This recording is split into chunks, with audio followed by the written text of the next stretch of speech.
우리에게 주신 말씀은 창세기 2장 18절로 25절입니다. 봉독해 드리겠습니다.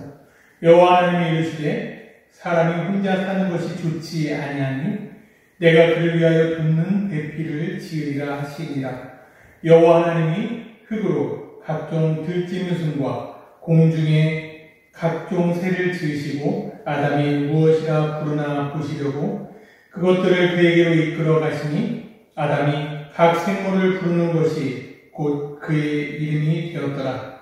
아담이 모든 가축과 공중의 새와 들의 모든 짐승에게 이름을 주니라. 아담이 돕는 배필이 없으므로 여호와 하나님이 아담을 깊이 잠들게 하시니 잠들매 그가 그 갈빗대 하나를 취하고 살로 대신 세우시고 여호와 하나님이 아담에게서 취하신 그 갈빗대로 여자를 만드시고 그를 아담에게로 이끌어 오시니 아담이 이르되 이는 내 뼈 중에 뼈요 살 중에 살이라. 이것을 남자에게서 취하였은즉 여자라 부르리라 하니라. 이러므로 남자가 부모를 떠나 그의 아내와 합하여 둘이 한 몸을 이룰지로다. 아담과 그의 아내 두 사람이 벌거벗었으나 부끄러워하지 아니하니라. 아멘. 우리 속담에 백지장도 맞들면 낫다라는 말이 있습니다. 대한민국 국민이라면 누구나 이 속담의 의미를 잘 알고 있습니다. 그러나 사실적으로 말하면 백지장은 혼자 두는 것이 훨씬 쉽습니다. 아주 작은 얇은 종이이기 때문에 자칫 맞들다가 찢어질 수 있기 때문입니다. 그럼에도 불구하고 우리 조상들은 백지장도 맞들면 낫다라고 말을 합니다. 아무리 쉬운 일이라도 함께 협력하면 훨씬 쉽고 효과적이라는 말을 잇대기 때문입니다. 아무리 얇은 백지장이라도 성경의 말씀처럼 협력하면 선을 이루어낼 수 있다는 것입니다. 하나님은 태초에 세상을 창조하시고 그곳에 사람을 주셨습니다. 아담을 주셨다. 아담은 곧 사람입니다. 그 사람은 에덴의 모든 것들을 경작하며 지키게 하셨습니다. 오늘 우리가 공독하지 않은 말씀에 보면 15절에 여호와 하나님이 그 사람을 이끌어 에덴 동산에 두어 그것을 경작하며 지키게 하시고 그리고 또한 선악을 알게 하는 나무는 먹지 말라고 하십니다. 이것이 하나님과 인간의 첫 약속이며 계약입니다. 그리고 사람은 모든 동식물들과 함께 생활하며 그들의 이름을 붙였습니다. 하나님은 사람이 혼자 있는 것이 좋아 보이지 않았습니다. 그리고 그를 돕는 짝을 만드십니다. 그리고 동산을 관리하게 하십니다. 그 돕는 자를 하와라고 하시고 여자라 불렀습니다. 내 뼈 중에 뼈요 살 중에 살이라 하여 아담의 소유가 아닌 동등의 입장에서 서로 돕는 지지자 또는 돕는 자, 더 큰 의미에서 서로의 구원자입니다. 우리는 서로의 구원자입니다. 구원이라는 말은 어려움이나 위험에 빠진 사람을 돕거나 구하여 준다는 말입니다. 종교적인 의미를 떠나 우린 모두의 구원자입니다. 아니, 종교적인 의미를 더해서도 우리는 구원자입니다.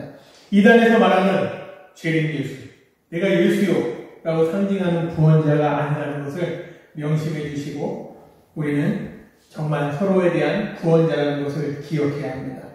사람이 에덴에서 어떠한 일을 했는지 살펴볼까요? 첫 번째는 경작을 했고요.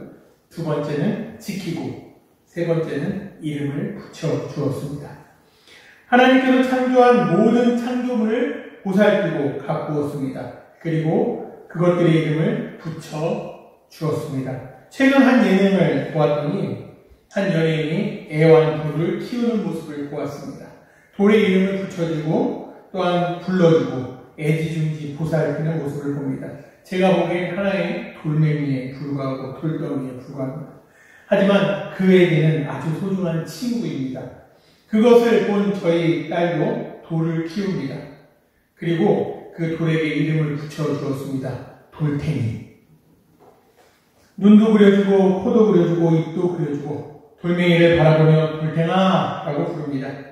참 어이없이 보다가도 작은 돌멩이 하나도 소중히 여기는 모습에 마음이 뭉클하기도 합니다.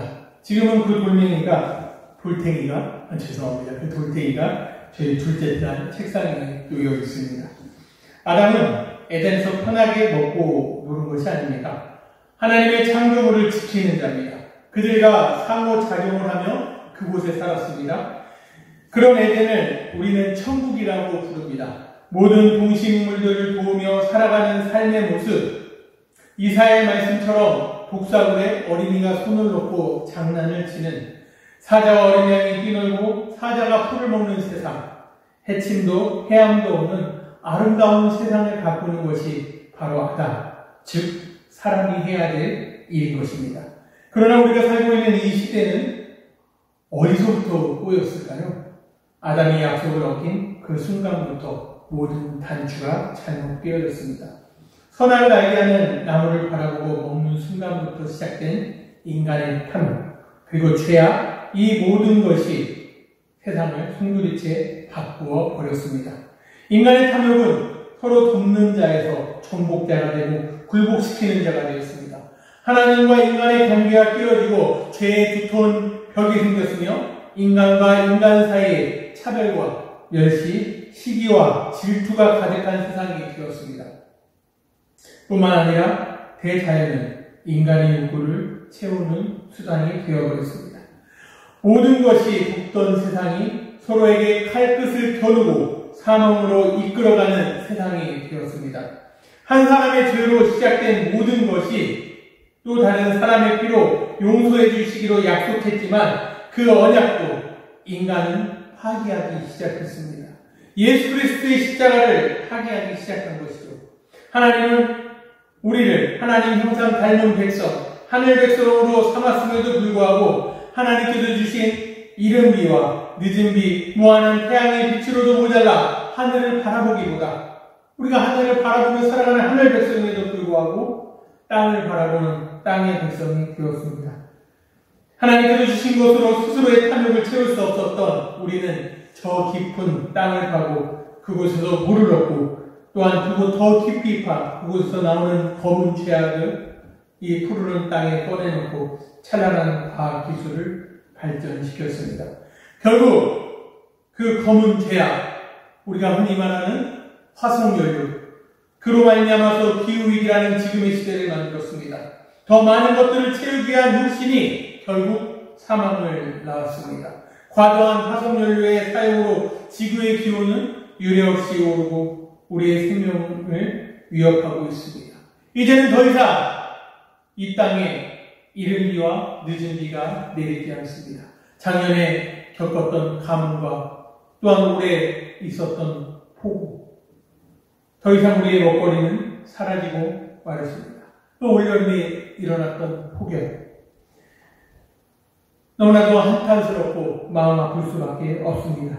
하나님이 이 땅에 썩을 것을 우리에게 또한 안전한 것을 우리에게 주셨지만 인간은 스스로 영원스러운 입증하고 싶은 나머지 그것에서 썩지 않는 것을 만들어 해양 생태계를 오염시켰습니다. 아마 지금 우리 몸에 신용카드 한 장 정도가 넘는 양의 미세 플라스틱이 돌아다니고 있습니다. 일부분 배출도 되겠지만 몸에 존재하는 미세 플라스틱은 어떠한 병을 일으킬지 모릅니다.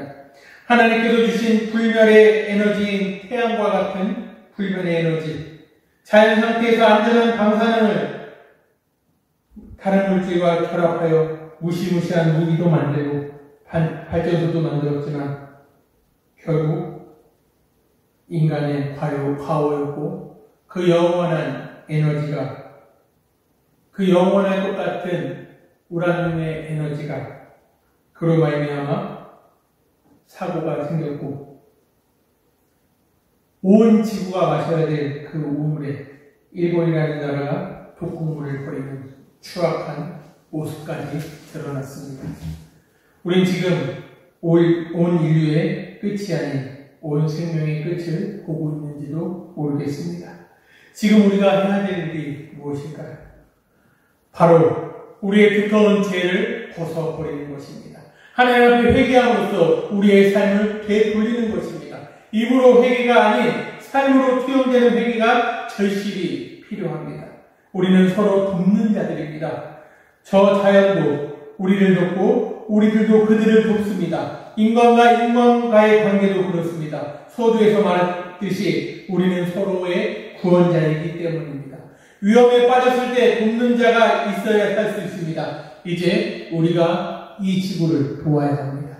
온 인류의 구원자가 되어야 합니다. 예수 그리스도만 십자가를 지는 것이 아니라 우리 모두가 자기 십자가를 지어 우리 스스로가 이 세상을 구원하라 하신 하나님의 말씀대로, 예수 그리스도의 말씀대로 십자가를 지어야 합니다.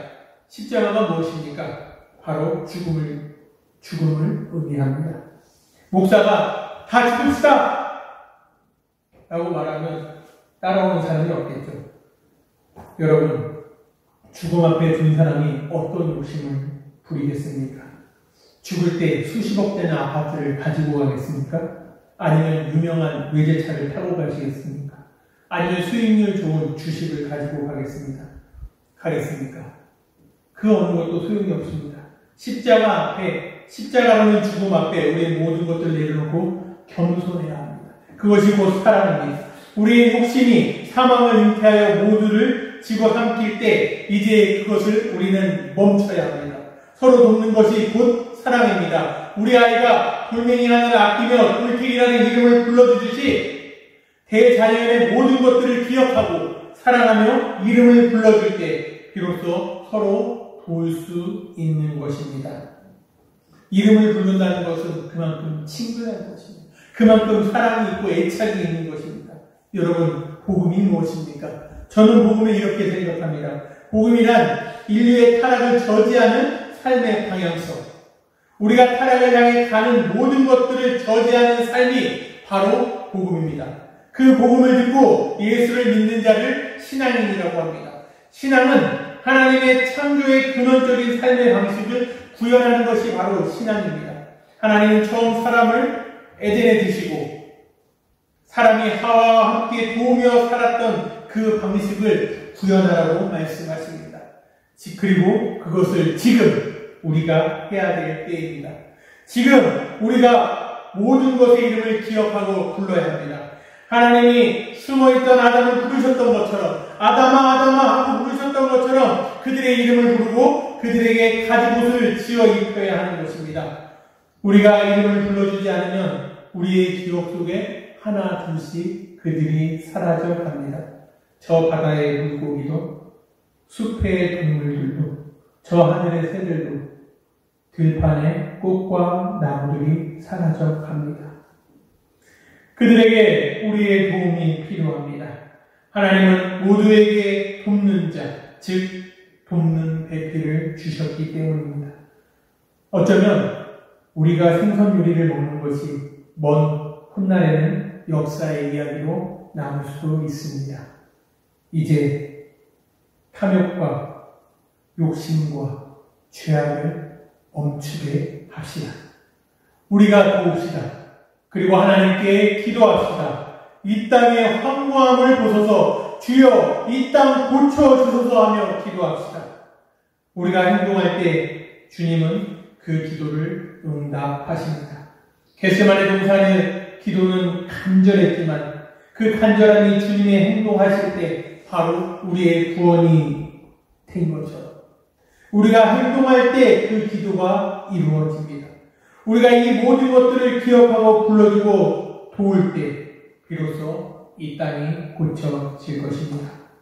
이제 백지장이 아니라 이 땅을 맞들어야 할 때입니다.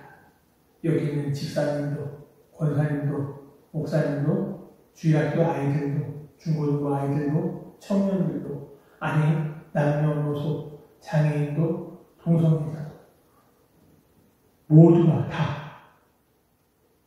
이 땅에 존재하고 있는 모든 사람이 다 함께 이 땅을 맞들어야 할 때입니다.